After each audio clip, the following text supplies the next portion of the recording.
Hello, my name is Jason JROCK Houston, and you're listening to This Is Metal. And along for the ride, as usual, is my co-host, Joe Lawson. How you doing tonight, Joe? Doing good, brother. And did you? I'm doing great. I hope you had a great holiday season, as did I. Absolutely, great. Now let me ask you, Joe. A few episodes ago, you had mentioned that I believe your son-in-law had been involved in a car accident. That you were raising funds. How's that going? And is he starting to recover from that? Yes, he is. He's back to work and getting around with the cane, but he's getting around. So that's great to hear. He's on the mend and doing well. And thank you for everybody's help and input with that. Okay, now greatly appreciated. As you know, Joe, you and I were discussing and scheduling the show for tonight. Over the last week or so, legendary mountain guitarist Leslie West died, and I wanted to talk about him and his band for a couple of reasons, not just because he passed away, although that, he is in the news for that, but he's got quite an interesting story to tell, just so people kind of are aware of Leslie West. He was born October 22nd, 1945, and he died just recently, a couple weeks ago, December 23rd, 2020, just like literally a day before Christmas Eve. And how much aware were you of Leslie West and his band Mountain?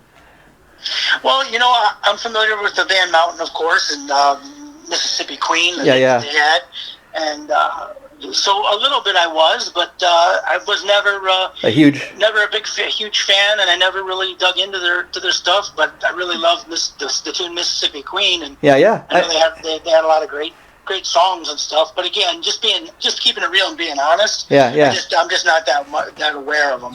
Okay, now, well, I do want to talk about, you bring up Mississippi Queen. That's kind of my, like a lot of people, my introduction to the band. And you kind of take a survey, go around asking people, and hey, do you know anything about Leslie West or Mountain? And that's probably the first song they'll cite, and it's for a lot of reasons. I mean, that's probably the first song that band did that really got any kind of mass airplay, and it's just the great guitar riff that runs throughout that song. I mean, you hear, that's one of those songs very much kind of like Smoke on the Water. You hear the riff, and right away you know the song. Right. And being a metal head, Joe, I'm curious, did you ever hear the Ozzy version of Mississippi Queen? That rings a bell. I think I have. Yeah, because he put out a covers album like a number of years ago, like in the early 90s or even 2000s, I think. I can't recall the date, but anyways, I think Jerry Cantrell from Alice in Chains played on that, and I think Leslie may have even made a guest appearance on that. But that was one of those songs too that, like I said, you hear that riff and you knew it instantly. And what was kind of unique to me about Leslie West was, and you tell me if it's true, being a musician yourself, Joe, especially a frontman. I think one unique thing about him is people don't just cite him as an influence because he's a great guitar player, but I mean he was one of these guys that he had the ability to sing lead and play guitar like he did, and that's a hard thing to do. People tell me to actually get up on stage, be the frontman, play the guitar, and do the lead singing. Oh yeah, definitely. I mean, anybody that's got the talent to do even just one of those, both of those. Yeah, it's definitely a major challenge to front a band, to sing, and to play guitar. That's no easy task, and hats off and total respect to the guy for doing that. And not to mention the proof of that is, this guy, even somebody like myself that's not real well aware of Leslie and his career, but this guy worked with everybody. He played with Bo Diddley, Ian Gillan of Deep Purple, Joe Bonamassa. Yeah, Warren Haynes. I mean, he's played on all kinds of stuff and with all kinds of people. He's definitely left his mark. That's for sure. Oh, that's for sure. Didn't you say they played at Woodstock too? Oh yeah, I was just getting ready to mention that. Now, through another project I'm working on that we're going to start rolling out soon. It's called Remembering Woodstock, and what that is I know this guy Vince Lupo, who he's a drummer for a Los Angeles-based Rolling Stones tribute, and initially I'd interviewed him about a Jimi Hendrix album that he really cited as an influence. The album I think was Axis Bold Love, but anyways, Vince had the idea, hey, why don't you interview me about, I'm a big fan of Woodstock era music, and he was telling me, I actually I didn't get to attend all 3 days, but he says I got to attend some of the Woodstock event back in '69, and so initially it was just going to be this follow up interview, and then I said, Vince, in doing this, kind of dawned on me, we got all these bands that played this Woodstock event, and let's do an episode on like each band. So that's another thing I've been working on, but specifically Mountain is kind of interesting because when you hear Woodstock being brought up, people immediately bring up like Crosby, Stills and Nash, Creedence Clearwater Revival, Joan Baez, Janis Joplin, and a lot of people I wasn't even aware until I started working on this project that Mountain was one of the bands that played the Woodstock event, and I'm not sure why they don't get covered as such too much in the history books, because they did play the event, and I think they played the second day. But interesting thing about reading about their Woodstock performance, this was very early on in Mountain's career. I think it predates even the song Mississippi Queen, because they did not play that song in their set at the Woodstock show, but interestingly enough, Woodstock was like the band's fourth show only ever in their career. That's a pretty good one to have as one of your first gigs, I guess. Yeah, I mean, could you? I mean, there must have been something about that band. I mean, to get a big major event like that, so early on in their career. Right. Yeah. Well, like I said, yeah. I mean, undoubtedly, the guy was very talented, and he's worked with so many different people in the music industry throughout his career, and definitely left his mark. He's also noted as being the guy who popularized Gibson Les Paul Jr. guitar with the P90 pickups, along with the use of Sun amplifiers to create the guitar tone and the sound, which kind of became the trademark Mountain sound. Oh yeah, that you read a lot of the same stuff that I was reading today, Joe, in preparation for this. But yeah, it just his influence is never ending, and so much to the fact that Ace Frehley, the original guitar player from Kiss, he recently just last year put out a covers album called Origins 2, because it's second one in that volume. But anyways, one of the songs he decided to cover on his covers album was a Mountain song, Never in My Life. And what I dig about what Ace did to this is he stayed pretty true to the Mountain version. I'll tell you though, I never heard the Mountain version. It was kind of Ace Frehley that introduced to me to this song through his cover CD. And then I went back and I listened to the Mountain version, and it's kind of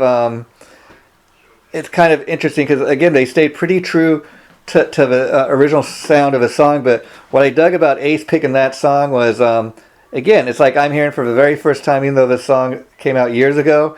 It's almost like I'm listening to it with fresh ears. And what I dig is the fact that probably what most musicians would have done is, okay, the Mountain song everybody knows is Mississippi Queen. I'm just going to go and cover that. He didn't choose the obvious choice to cover, Right. Yeah, and again, I'm kind of I'm a little more of a casual observer of Mountain and Leslie West. I think I'm a little more aware of who he was and you, just for the simple fact that I've heard of who he was, and I like some of the music. I'm not going to sit here and say that I have every single Mountain CD ever released. I have some of the songs, and I was just checking out, like, interesting enough, Mountain, I found out, you kind of always wonder, why would the guy name his band Mountain? What's that all about? Well, I was reading on the Wikipedia today, I guess before he actually had the band, which is kind of interesting, because he kind of did it backwards. I guess the very first album he put out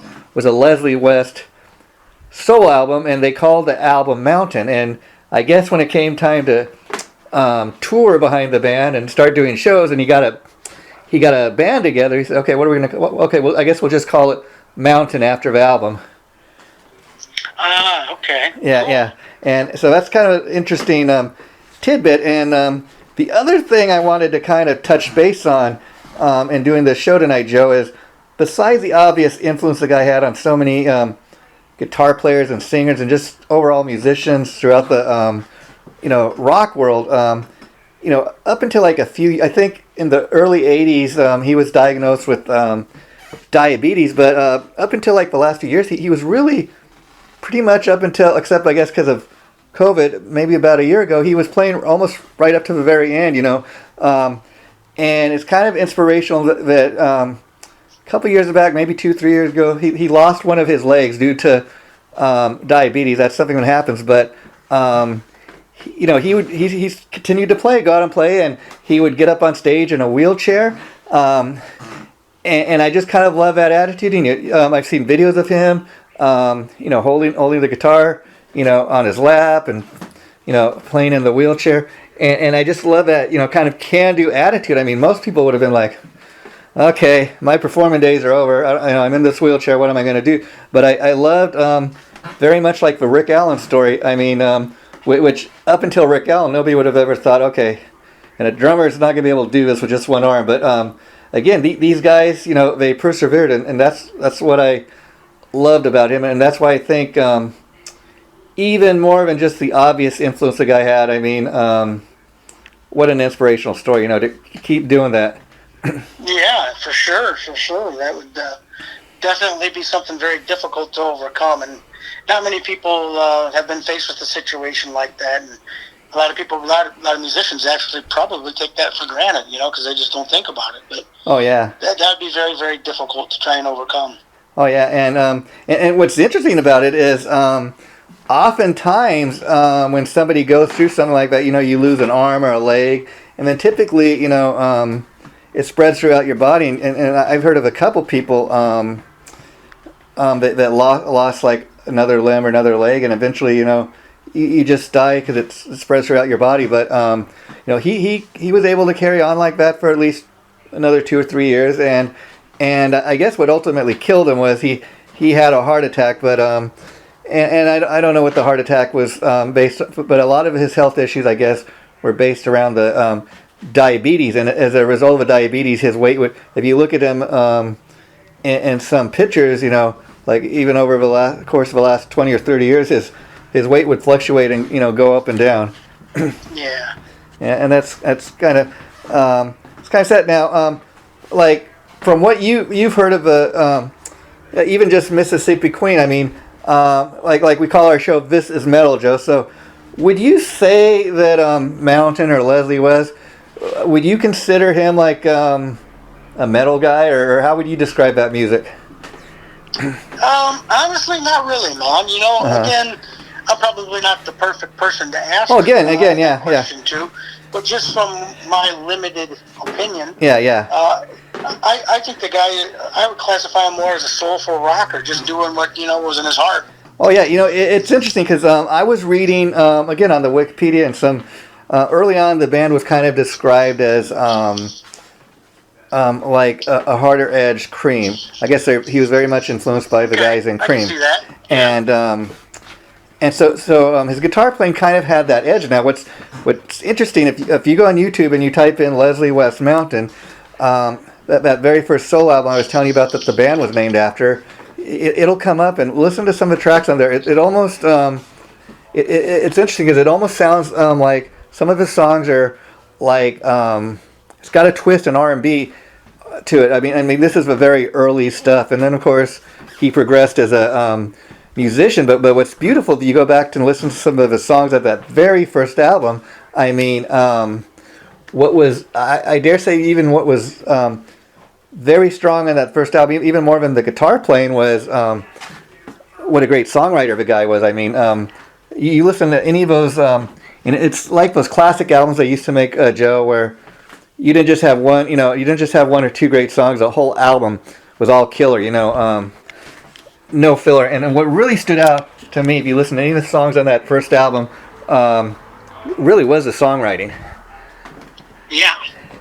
And it's kind of interesting because, like, you and me talked before about if you go and listen to the very first Judas Priest album, I mean, you can hear kind of the progression of what Judas Priest was going to become. You could hear the potential in the band, but they really hadn't found their sound yet. If you go back and listen to that first Priest album, I mean, there's also elements of, like, I was talking to somebody else about this today, about progressive rock, if you can even believe Judas Priest ever had like a progressive rock edge to what they did. It's hard to believe now, but you go back and listen to that first album, and you can hear elements of that. Wow. I don't know that, like I said, how metal you would call them. Yeah. But I thought this was kind of interesting that Leslie West played a West Tone Pantera guitar from 1977 wow. to 1982. Wow. Yeah. What a strange parallel there is to that. With you bringing up metal. Oh yeah, and metal is different things to different. I think you and I can agree, like a lot of people. Okay, when you say the word metal, certain images come up, certain bands. Okay, maybe Pantera, maybe definitely Black Sabbath, Judas Priest. Maybe not so much Mountain, but there is a metal element to some of the songs. For example, just kind of talk about what we both know. Mississippi Queen. If you listen to the guitar playing, I mean that is just, that's what I'm saying. That is just kind of one song, and even the other one I was mentioning, Never in My Life. There's a harder edge to some of the Mountain songs, but I would kind of have to say too. I would kind of say if you're going to call some maybe classic rock, but there are metal elements, especially in some of the songs like Mississippi Queen with the guitar playing. Now, again, you go back to listen to a lot of earlier stuff. It sounds like just great songwriting, great classic rock. But Mountain, I guess, is one of those bands too. It's kind of hard to pigeonhole them and put them in a box like a lot of bands, and that's why when you say that's a good thing. Yeah, which I think is a good thing because it shows you there's progression. It shows you. It goes both ways. Like for example, a band like AC/DC. Okay, AC/DC very much. A lot of his songs, if you go back and listen to classic stuff, a lot of AC/DC songs, they're based on 3-chord progressions. They're simple kind of structure, and a lot of those songs kind of have the same beat. But that's what AC/DC is known for. That's what the fans love. But again, I'd much rather put on like a new album by my favorite band and not have it necessarily sound like the album they did before. Yeah.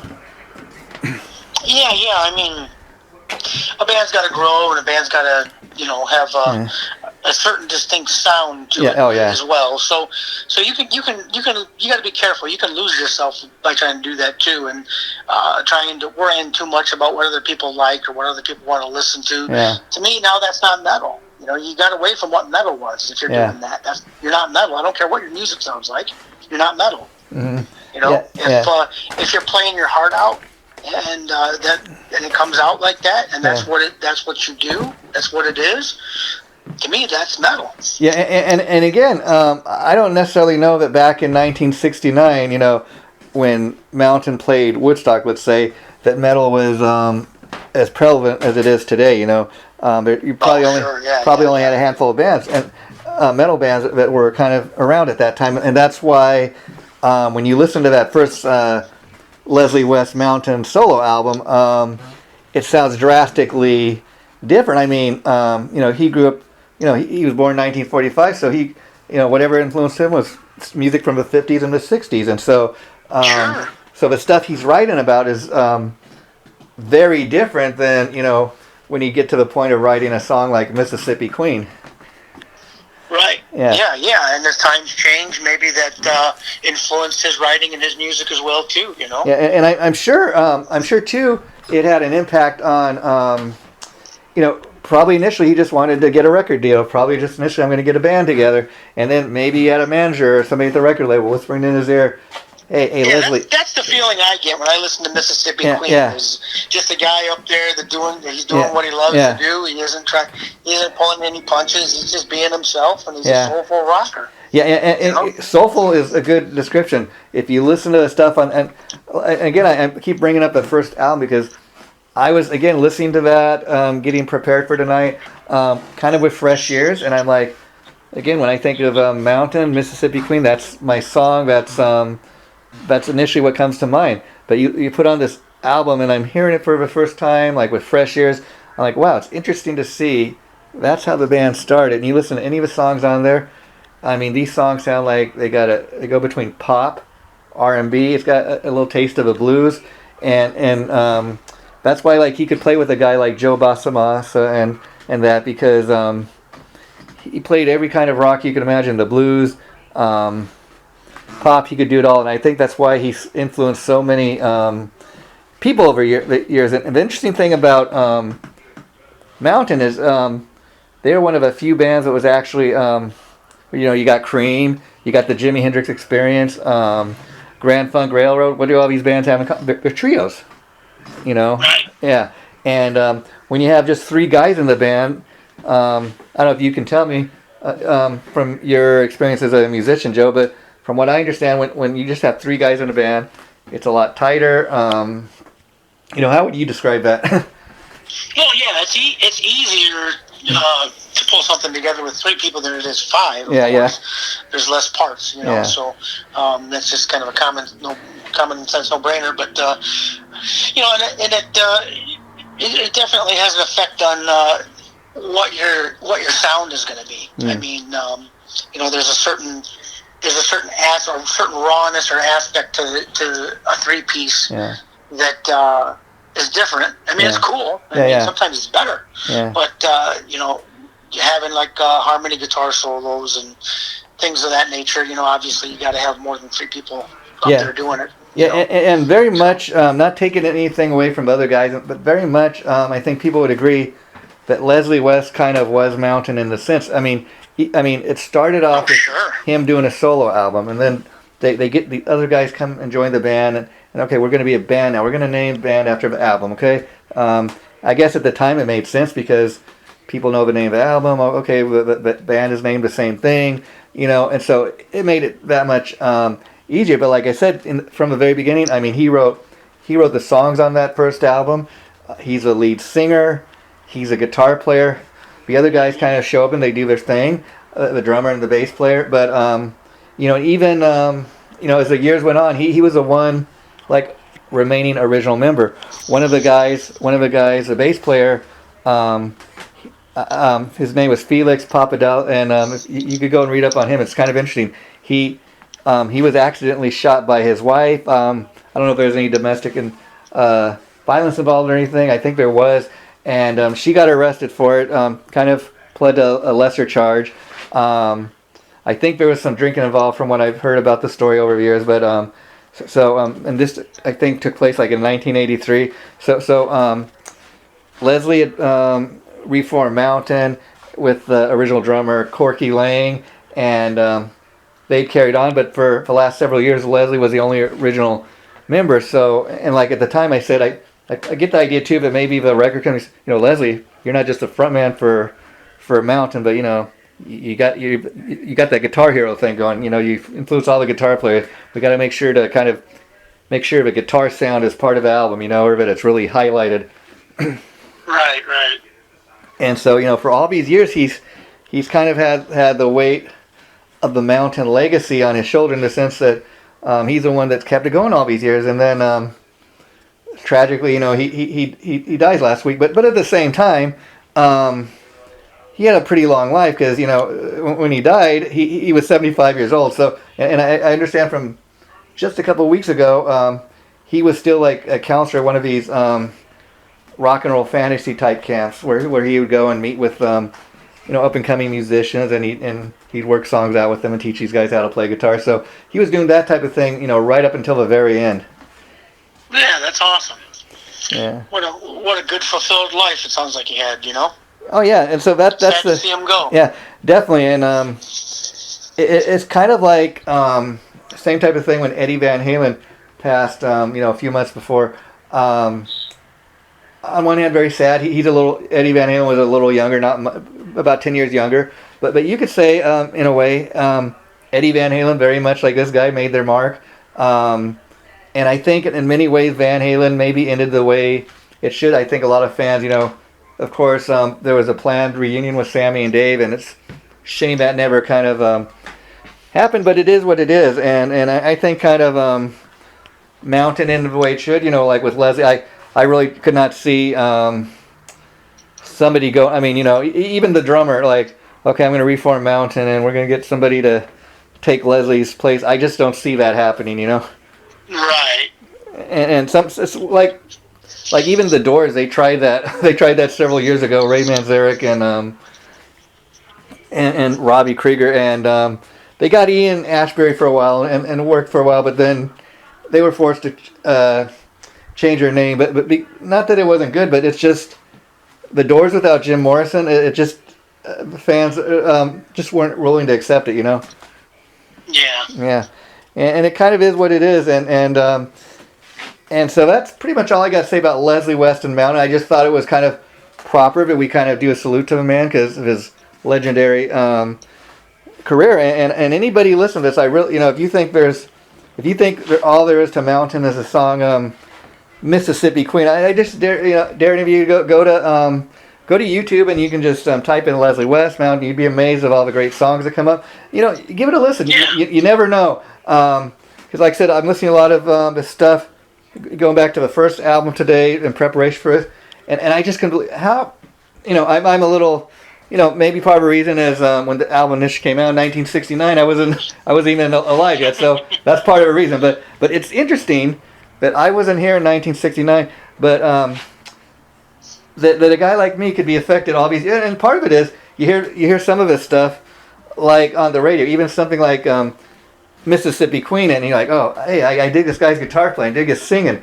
This is a cool song. And then you go back and you listen to some of the earlier stuff, and you're like, yeah, this is pretty cool. This is pretty hip, you know. And a lot of the earlier stuff sounds nothing like Mississippi Queen, but that again just shows you the guy's range as a singer, as a guitar player. You know, his versatility. I mean, he's one of these guys that could really do it all. And I think that's why if you even look at some of the stuff he's done outside of Mountain, I was reading where the Who's album, Who's Next, where they have that song "Won't Get Fooled Again," that he went in the studio and years later, like they released a special edition album, and he was featured on some of the bonus tracks that weren't originally on the original album, but they wanted him to go in the studio because he was such. I mean, can you imagine Leslie West? I mean, Pete Townsend. You got Pete Townsend in your band. He's enough of a guitar hero, but this guy Leslie West. I mean, at the time, and when that was recorded in the '70s, he was such a big popular guitar player at the time. But who said, "Hey, Leslie, why don't you come in and record some stuff with us?"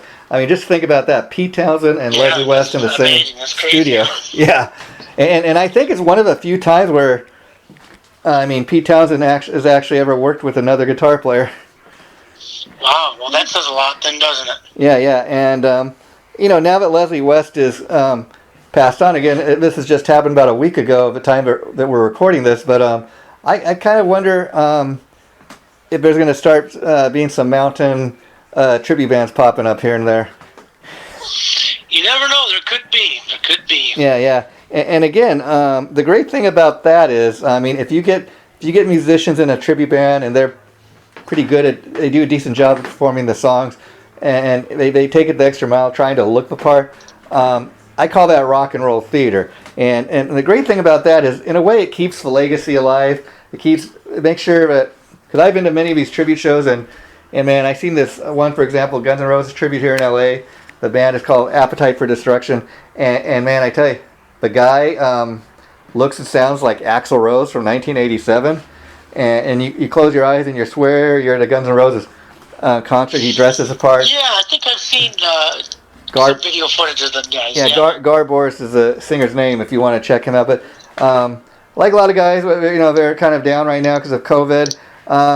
And before we wrap this up tonight, Joe, I was curious, can you give us an update? Because last time we talked, you said that your Scream Kings album was pretty much in the can. Are you guys working on a release date now, or? Well, not right now, because things are just so up in the air, to be honest.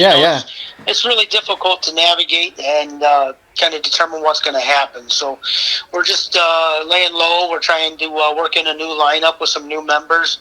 So we'll probably be announcing that soon. And so with that, I got it. Early 2021, we'll be able to come up with some kind of release date, plan to release the record. Yeah. Now with that, if you give any thoughts, since you're gonna have new members in the band, any chance of recording like anything new with the new guys, or do you think you'll wait till the next album to do that?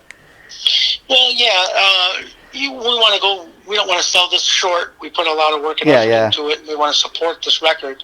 You know, everybody has different views on that. You know, they're taking advantage of the COVID downtime and recording multiple albums. And, you know, I just tend to think that, you know, if too many people do that, what's going to happen is supply and demand. Mm-hmm. You're going to have a whole shit ton of bands releasing a whole shit ton of albums at the same time, competing against themselves and each other. Yeah. And it's just going to be a lot more difficult to get anywhere and do anything worth doing. And you know, Joe, one of the bands I talked to you about, but I'm kind, you know, they say that rock is dead in a way, but and when I say that, I hear other people say it, but I kind of think it's not so much that rock is dead, it's just that, like you said, there's not been a lot of new releases lately, and I think, like when you and I were growing up, like, you know, the 70s and 80s, Joe, the stuff we were listening to, I mean, you pick any of those bands you grew up on, I mean, just go down the list, Kiss, Motley Crue, Black Sabbath, you know, Pantera, all these bands, all these great, Van Halen, all these great bands,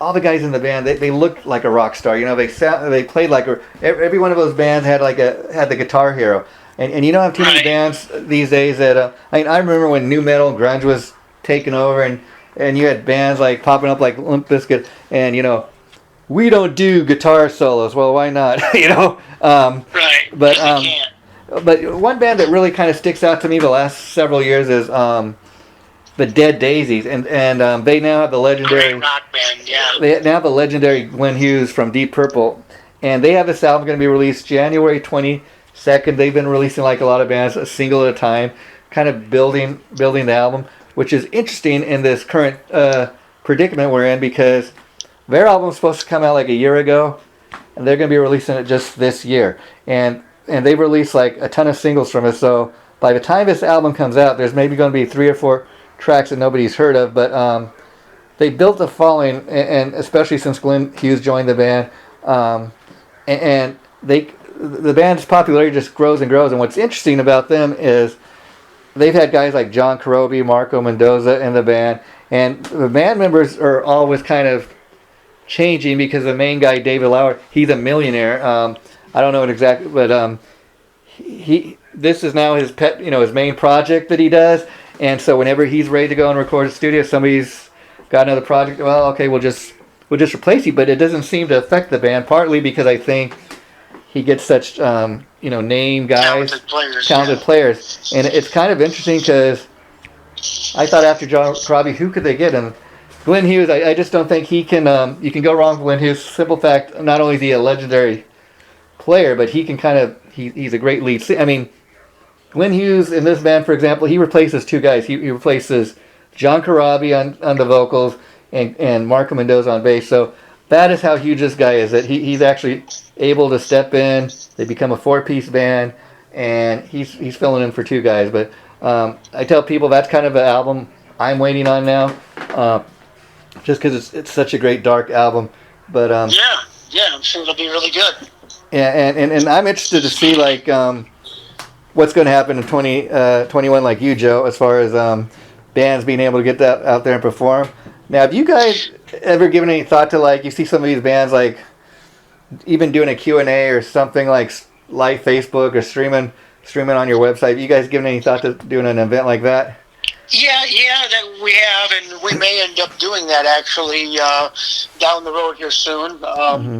If you know, things don't open up in terms of available gigs and things of that nature again, then we'll visit that idea, as well as doing more stuff with video. Oh yeah, I mean that's. We've got 3 songs that we're working on right now for videos for the album. And what's going on with the other band, Dragonlore? Are you guys kind of just on hiatus, or are you getting? Yeah, that project's just kind of on hold for right now, and we'll see what pans out in the future for us. But right now, I'm just concentrating on trying to get the Scream King record done and out, and new lineup broken in, and all of that. So Joe, can you give us any before you wrap it up, any like little tidbits or info on the new Scream Kings album? Like, if you had it mastered, do you know how many songs are going to be on it, or any of that stuff?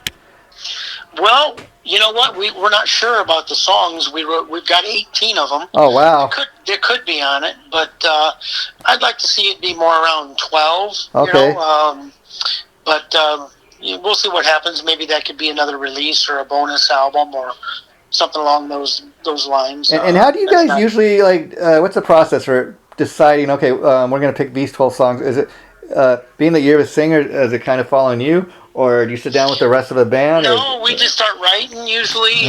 Myself and Raphael, and we get in a writing mood, and then we just start spitting them out. Well, I guess what I'm asking is what's the point when you say, okay, we've got these 18 songs to kind of choose from, and these are going to be the 12 we kind of go with. I mean, what's the process? Is that kind of up to you? Do you discuss it with the band? Is it a record label? Well, with this record was a different process because the first couple of records, we pretty much put everything we recorded on the album.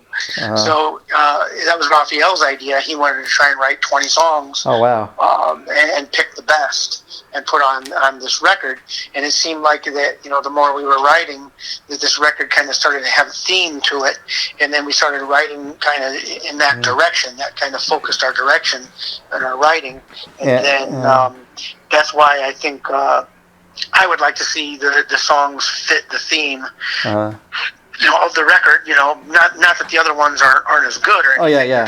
They're just different, Again, so maybe there'll be another album, or maybe they'll all be on there. So yeah, who knows? I mean, we haven't quite determined that just yet either. Yeah, again, that's you want to see a progression there, and that makes sense. Now, when you say and this is the first record we mastered too. We mastered this album ourselves now. Wow.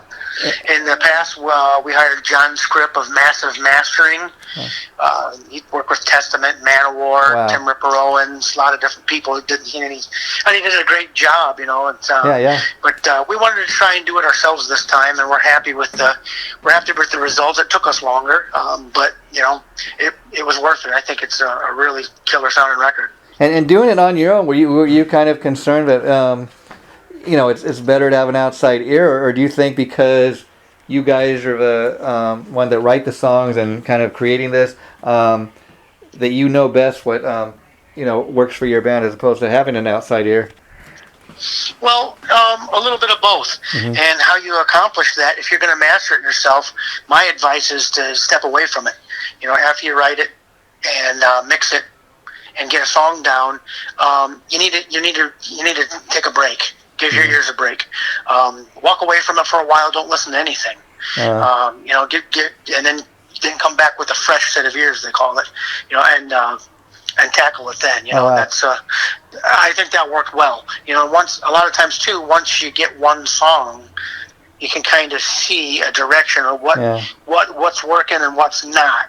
And you want an album to have a continuity, continuous sound, like a flow, like kind of through. You don't want it to sound like it was done all over in different places. So it takes a little bit longer to spend the time and do that, because it's not just a simple process of slap this on it and slap this on it, and do that to every song. It's not the case. And when it comes time to release the album, do you think you might, like a lot of bands, kind of premiere a couple of the tracks for actual release, or would you rather fans wait till the release date of the album and just hear it all? You know what? It seems like that works pretty well, building hype up to release a good single and a good video with it. And like I said, we got 3 songs that we're in the process of making videos for right now. Oh, wow. And so we'll probably keep doing that. And if we can get through that process, we'll maybe do a couple more even. Oh, wow. Because like I said, being the whole live thing, nobody knows how that's actually going to pan out this year yet with the virus and all that. So, we'll invest some time and effort and money into trying to do that, and we'll put the record out there, and hopefully people will dig it. Oh, interesting, yeah. And when you say there's a concept, is it a concept in the sense of, Queensryche putting out Operation Mindcrime and there's a theme, or even a Pink Floyd, or is this more, like you said, having to do with the overall sound and how the album flows? No, it's more of not a concept album, but a theme. I hear you. A warrior-based theme. Okay. And so a lot of the songs surround that. The Indomitable Spirit is also a martial arts term. Oh, wow. So I'm passionately involved in the martial arts, and so a lot of those songs kind of were my idea, to lyrically, and Oh, wow. to write these songs and these stories about things and warriors and different things that have happened throughout history, and so it was kind of Oh, wow. kind of a personal thing for me, So, Okay. And Raphael liked it wow. and did a great job with it. And when you get into a writing session, I was curious. And you got these like a theme, like you're saying, maybe like our friends in Deaf Dealer, like their latest album, I understand, is based on a concept like that. So that's pretty cool. But how much of let's say when you're writing a song tune, Joe, like a lot of your songs they're not necessarily based on a theme. Is it maybe something that's affected you in life, or you've experienced, or you heard a new story? Yeah. How much is it based on like other music that's influenced you, or music that you're maybe currently listening to? Does that ever? A lot of times I'll just come up with a melody or a phrase, and then the guys can take that and kind of work with it or write around it, or a lot of times vice versa. Raphael is always writing. He's the main writer for Scream King, and he comes up with a lot of riffs and ideas. Oh, wow. And he's always coming up with different riffs and different ideas, and they're inspiring. And this is our third album together, so Wow. I'm pretty used and get pretty comfortable with writing With him. how he writes. Oh, cool. Well, So that kind of built up into our over a period of time and learning together and growing together, and developed into our own sound. That's made Scream King a unique sound now. Oh, wow. And Joe, I want to thank you once again for taking part in doing this tribute to Leslie West, because the man just recently Absolutely. passed, and even though may not be like a diehard Leslie West, I think it's important sometimes to have these conversations, not just because a man recently died, because like I said, even myself, who's a casual fan, a casual observer, I go back in preparation for this, and I'm listening to some of his early music with fresh ears. And it's like, man, how did I not know about that? I'm going to go back and check out some of this other music, and if we can kind of shine a light. Learning experience. I'm gonna get off the phone and listen to some Mountain right away. Yeah, well, you do that, my friend. I'm glad. And before we wrap this up, I just want to say I'm glad that we were able to get a little more kind of in depth this episode, to kind of get a little more deep what you're currently doing and you're working on, because I want people to know.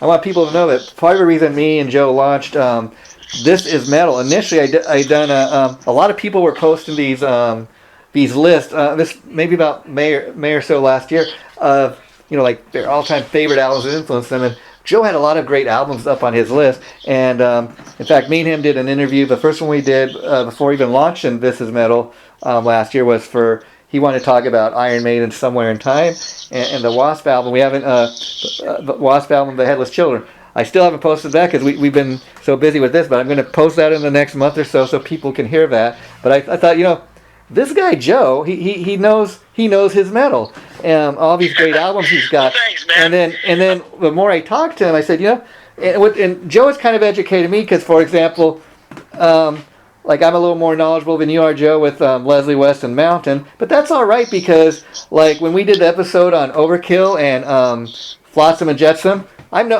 who these bands are, like kind of like you're saying with your knowledge of Leslie West, but you know what? I kind of know who they are, but I probably couldn't name anybody in the band outside the lead singer. Maybe name one song by each. But you kind of educated me, like with Overkill and Flotsam and Jetsam, and I told, hey Joe, in regards to Overkill, what's one album, like if you never heard Overkill, that you tell somebody, hey, go listen to this. I think you told me the album was Iron Fist, and I sat there. Ironbound, yeah. And I sat there listening to the album, went on YouTube, which you can do, and listen to the whole album. I thought, man, this is great stuff. And so, so that's what we're hoping to do with this. Even though you're not familiar, maybe we can turn you on to some music that you're not as aware of. And that's absolutely. And that's the whole point of this, So I love it. Thanks for being a part of this, Joe. And we're going to continue to do it. I mean, thank you. As always. The episode we're getting ready to post on the site in the next few days is the one we did on Metallica. It's a Cliff Burton tribute, and so I think we're going to get a great response when we do that. So thanks for everybody tuning in. We thank you for us. And Joe, you have a nice rest of the evening, and we'll be talking to you again real soon. Take care, my friend. You too, my friend. Take it easy. Bye-bye.